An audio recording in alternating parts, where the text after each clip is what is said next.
Have you seen this video? I really feel like the Lord wants me to talk to somebody who really deeply desires a relationship right now. I know that waiting is hard, but settling cannot be an option for you anymore. When you gave your life to Christ, you chose to give your entire life to Him. And so therefore it's not about you anymore. It's about glorifying Him. And because our culture idolizes relationships so much, sometimes we lose sight of that. God cares about your desire to be loved and to have that romantic relationship. But when He looks at you, He sees the good works He has planned in advance for you to accomplish. It says in Ephesians. And so settling is no longer an option for you, because if you date and then marry the wrong person, it could derail you from that calling. I think about Esau marrying Hittite women. I think about Samson getting entangled with Delilah. It was selfish for Samson to choose Delilah, because while God did work in that story, and while He was able to still show His glory in that story, I don't believe that Samson was intended to be with Delilah, but he went against that.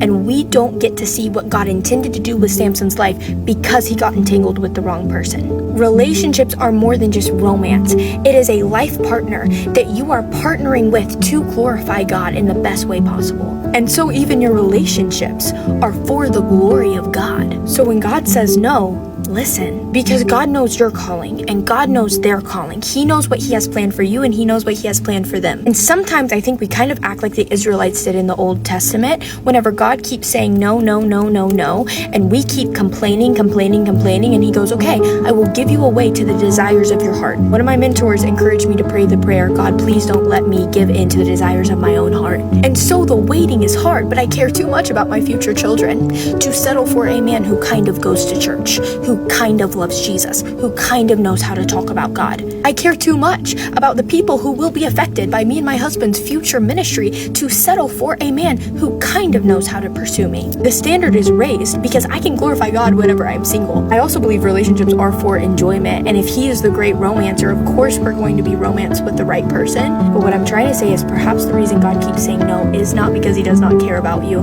but because He cares so much about you, because He sees your calling. He sees that He is saving you from a future divorce from saying no, and you keep trying to open that door. And I'm pleading with you because I sense Him asking me to plead with you.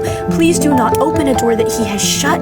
He has good plans for you. He heard your prayers, but you don't know the ripple effects it would cause in your life. So stop begging and asking and pursuing the thing that would make you settle, because He doesn't want you to settle. You're not settling by being with Jesus, because He is the great lover. I know it's hard.